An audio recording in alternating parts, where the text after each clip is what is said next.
নমস্কাৰ আপোনালোকে চাই আছে এনিভাৰ 24 আৰু মই বিশ্বজিৎ দাস এটা ভৱিষ্যতবাণী যেটো ভৱিষ্যতবাণী বিগত 4 বছৰ পূৰ্বে এগৰাকী ব্যক্তিয়ে কৰিছিল এগৰাকী ব্যক্তি পিছে জ্যোতিষ শাস্ত্ৰৰ লগত জড়িত নহয় নাইবা জ্যোতিষীও নহয় যেটো সময়ত ব্যক্তিগৰাকীয়ে এই ভৱিষ্যতবাণী কৰিছিল সেই সময়ত সামাজিক মাধ্যমত একাংশই বিভিন্ন মতামতেৰে ঠকা খৰকা কৰিছিল সমালোচনা কৰিছিল কিন্তু আজি 4টা বৰ্ষৰ পাছত সেই ভৱিষ্যতবাণী এক প্ৰকাৰে সত্য প্ৰমাণিত হ'ল কি এই ভৱিষ্যতবাণী আছিল যেটো সময়ত একাংশ জ্যোতিষীৰ ভৱিষ্যতবাণীও ফলপ্ৰসূ হোৱা নাই নাইবা ফলপ্ৰসূ হোৱা নাই তেনে সময়ত এগৰাকী সাধাৰণ লোকৰ ভৱিষ্যতবাণী ফলপ্ৰসূ হ'ল কি আছিল এই বিশেষ ভৱিষ্যতবাণী আমি পুনে গৈছো সেইগৰাকী বিশেষ ব্যক্তিৰ কাষলৈ সেইগৰাকী বিশেষ ব্যক্তি যিগৰাকী বিশেষ ব্যক্তিৰ ভৱিষ্যতবাণীক লৈ আমাৰ আজিৰ এই বিশেষ প্ৰতিবেদন আমাৰ লগত আছে এনিভাৰ 24 মুখ্য পৰিচালন সঞ্চালক আমি আপোনাৰ কাষলৈ আহিছো যেটো ভৱিষ্যতবাণী 4 বছৰৰ পাছত ফলপ্ৰসূ হৈছে কি আছিল ভৱিষ্যতবাণীটো নমস্কাৰ মই দুলাল বৰা এই ভৱিষ্যতবাণী আছিল কাৰণ এই যিটো টিভি চেনেলত এতিয়া আমি কথা ক'বলৈ লৈছো এই টিভি চেনেলটোৰ জন্মটোৱে হৈছিল এই ভৱিষ্যতবাণীটোৰ ওপৰত মানে যেহেতু প্ৰাক্তন মুখ্যমন্ত্ৰী সৰ্বানন্দ সোণোৱালৰ একাপ চাহৰ দাম 250 টকাকৈ 5000 টকা হোৱা বুলি মই বহুতবাৰ কৈ আহিছিলোঁ আৰু সেই পৰিপ্ৰেক্ষিতত তেওঁৰ বিৰুদ্ধে RTI মাৰি পৰিস্মিত কৰাৰ অপৰাধত 2019 চনৰ 7 ডিচেম্বৰত তেওঁ মোক জেলত পঠাইছিল আৰু 17টাকৈ কেছ লগাই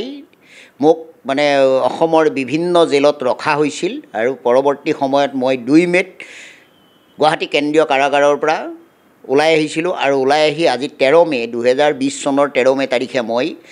এটা ফেচবুক পোষ্ট লিখিছিলোঁ যে অসমৰ ভৱিষ্যত চিফ মিনিষ্টাৰ সৰ্বানন্দ সোণোৱালৰ পৰিৱৰ্তে হিমন্ত বিশ্ব শৰ্মা ডাঙৰীয়া হ'ব আৰু সেই মোৰ যিটো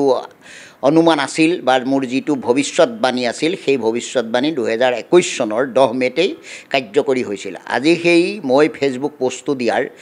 4 বছৰ হ'ল আৰু গতিকে মই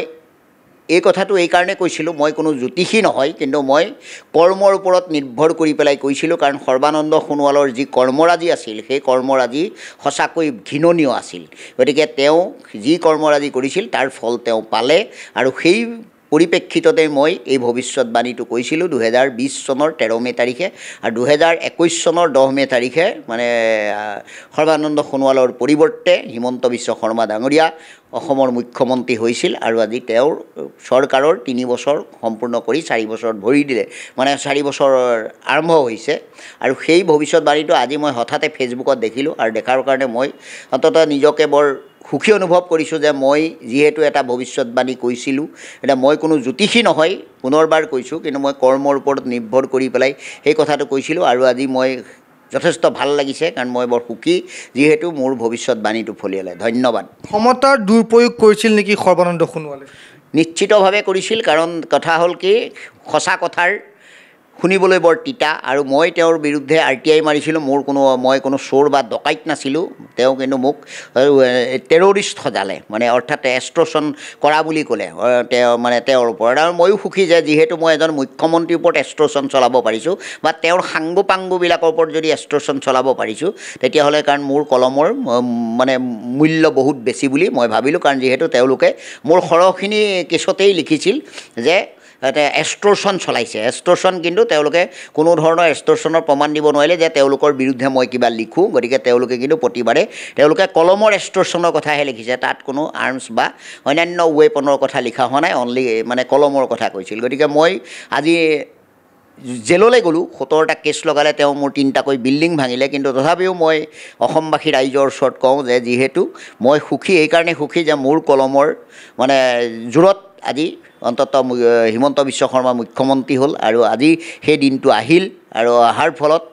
আজি যথেষ্ট মই মানে ভাল পাইছোঁ আপুনি সাহসী কিন্তু এনে বহু হয়তো ৰাজ্যৰ চুকে কোণে ওলাব ঘটনা পৰিঘটনা যিদৰে এই নিষ্পেষণ বা শোষণ বুলি ক'লেও ভুল কোৱা নহ'ব শোষণৰ বলি হ'ল যদি আপুনি অনাকাংক্ষিত কিছু সিদ্ধান্ত ল'লে তাৰ ক্ষতিপূৰণ বাৰু এইগৰাকী মুখ্যমন্ত্ৰী যিগৰাকী প্ৰাক্তন বুলি কৈছে সেইগৰাকীয়ে দিব পাৰিলেহেঁতেন চাওক প্ৰথম কথাটো হ'ল মই মই এটা কথা মই মানে সৰুৰে পৰাই মই এটা কথা নিশ্চিত যে মই ভগৱানৰ ওচৰত মই ভগৱান বিশ্বাস কৰোঁ আৰু মই কোনোদিন জানি শুনি মই মানুহক অন্যায় কৰা নাই। যদি অজানিতে কৰিছোঁ তেতিয়াহ'লে মই ক্ষমাপ্ৰাৰ্থী, কিন্তু মই কোনোদিন মানুহক অন্যায় কৰা নাই আৰু কিন্তু কোনো সৰু মানুহক মই কেতিয়াও মানে ক্ষতি কৰাৰ চেষ্টা কৰা নাই। কিন্তু যিসকলক মানে মুধা ফুটা বুলি কোৱা যায় তেওঁলোকৰ দুখ গুণবিলাক মই দেখুৱাই দিছিলোঁ মোৰ কলমৰ জৰিয়তে যে এইটো ভুল আছিল। আৰু তেওঁ যিহেতু যি সময়ত মুখ্যমন্ত্ৰী আছিল অসমত, কিন্তু আজিলৈকে তেনেকুৱা কোনো নাছিল মই জনাত যে তেওঁৰ বিৰুদ্ধে তেওঁৰ এই কৰ্মৰাজিক আঙুলিয়াই দিব পৰা কোনো নাছিল। গতিকে সেইকাৰণে মই কৰিছিলোঁ। আৰু যি সময়ত বহুত সংবাদ মাধ্যমে প্ৰথম অৱস্থাত কিছুমান সংবাদ মাধ্যমে মোক যথেষ্ট সহায় কৰিছিল, কিন্তু যেতিয়া মোক তেওঁ জেলত দিলে তেতিয়া কিন্তু তেওঁৰ এজন সেই চেলা চামুণ্ডাবিলাকৰ কথাত তেওঁলোকে অলপ বিভিন্ন ধৰণৰ বাতৰি পৰিৱেশন কৰিছিল। আৰু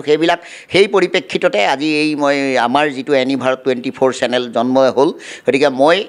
চেষ্টা কৰিম যাতে অন্তত এনেকুৱা মানে মানুহক যেতিয়া কোনোবা নিষ্পেষিত বা কাৰোবাক যদি তেনেধৰণে অন্যায় কৰি মানে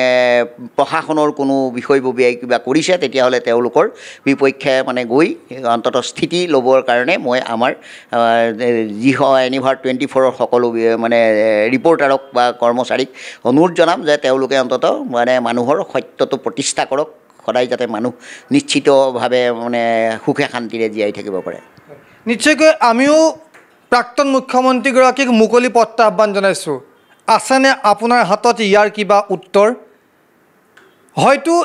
এনে বহু লোক আপোনাৰ শোষণৰ বলি হৈছে, সেইসকলে হয়তো বিভিন্ন পন্থা হাতত লৈছে। সেয়া সকলোবোৰ সময়ে আপোনাক উত্তৰ দিব, কিয়নো সময়ে কাকো ক্ষমা নকৰে। আপুনি যি অপশাসন কৰিলে, আপুনি যি ক্ষমতাৰ দুৰুপয়োগ কৰিলে, তাৰ উত্তৰ সময়ে আপোনাক দিছে। কিয়নো এইবাৰৰ নিৰ্বাচনত এগৰাকী কেন্দ্ৰীয় মন্ত্ৰী হিচাপে আপুনি সকলোবোৰ সমষ্টিত যাব লাগিছিল ষ্টাৰ কেম্পেইনাৰ হিচাপে, কিন্তু আপুনি ইমানেই ত্ৰাসিত হ'ল নিজৰ সমষ্টিৰ পৰা ওলাবলৈ সময় নাপালে। এইখিনিতে আপোনাক সোঁৱৰাই দিওঁ, আপোনাৰ সমষ্টি, গৃহ সমষ্টি, আপোনাৰ ঘৰৰ বেলকনিত থিয় হ'লে যিটো পথ দেখে সেইটোৰ দুৰৱস্থাই কিন্তু আপোনাৰ উন্নয়নৰ ছবিখনো প্ৰকাশ কৰিছে। আমাৰ দৃষ্টি নিবদ্ধ থাকিব। এটা সময়ত আপুনি আপোনাৰ ক্ষমতাৰ দুৰুপয়োগ কৰা এইবোৰ সময়ে কি আপোনাক ব্যৱস্থা ল'ব, কিয়নো ইতিমধ্যে কিছু কথা ৰাইজৰ মানসপটত ভাহি আছে। আপোনাৰ যি ক্ষমতা ক্ষণস্থায়ী যে হ'ল সেয়া ভাহি আছে। এইবাৰৰ যি নিৰ্বাচন তাতো কিছু প্ৰকাশ পাইছে। আৰু এইখিনিতে আমি আপোনাক কৈছোঁ যে সাধাৰণ লোকক কেতিয়াও আপুনি সাধাৰণ হিচাপে নাভাবিব, কিয়নো এগৰাকী সাধাৰণ লোকৰ এটা অসাধাৰণ ভৱিষ্যতবাণী ইতিমধ্যে সুন্দৰভাৱে উপস্থাপন হৈছে আৰু সেয়া প্ৰতিপন্ন হৈছে। আমি আপোনাৰ জ্ঞাতাৰ্থে এই পোষ্টটো এবাৰ আপোনালৈ আগবঢ়াইছোঁ যে আজিৰ পৰা 4 বছৰ আগত এইগৰাকী ব্যক্তি, যিগৰাকী ব্যক্তিক আপুনি ভৰিৰে মোহাৰাৰ পৰিকল্পনা কৰিছিল, বুলডোজাৰ লগাইছিল, সেইগৰাকী ব্যক্তিৰ ভৱিষ্যতবাণী আমি আপোনাৰ জ্ঞাতাৰ্থে প্ৰেৰণ কৰিছোঁ। এবাৰ ভালদৰে মন কৰক আমাৰ এই ফেচবুক পোষ্টটো। প্ৰত্যেকগৰাকী সৌন্দৰ্য পিপাসু মহিলাৰে প্ৰিয় গহনা। নিজৰ মন পচন্দৰ ধুনীয়া সাজযোৰৰ সৈতে মিলাই সকলোৱে গহনা পিন্ধি ভাল পায়। গুৱাহাটী মহানগৰীৰ মা অঞ্জলি জুৱেলাৰ্ছত গ্ৰাহকৰ বাবে উপলব্ধ অত্যাধুনিক ব্ৰাইডেল জুৱেলাৰী, ট্ৰেডিশ্যনেল মডাৰ্ণ জুৱেলাৰীকে ধৰি বিভিন্ন ধৰণৰ সোণৰূপৰ আকৰ্ষণীয় গহনা। আপুনি মনে বিচৰা ধৰণৰ সকলো গহনা উপলব্ধ হ'ব মা অঞ্জলি জুৱেলাৰ্ছত। গতিকে দেৰি কিয় কৰিছে? পলম নকৰি সোনকালে আহক। আমাৰ ঠিকনা মা অঞ্জলি জুৱেলাৰ্ছ, জয়ানগৰ 6 মাইল, চুকাপা ভৱনৰ সমীপত, গুৱাহাটী। আমাৰ ফোন নম্বৰ 9864365392, 3613563718।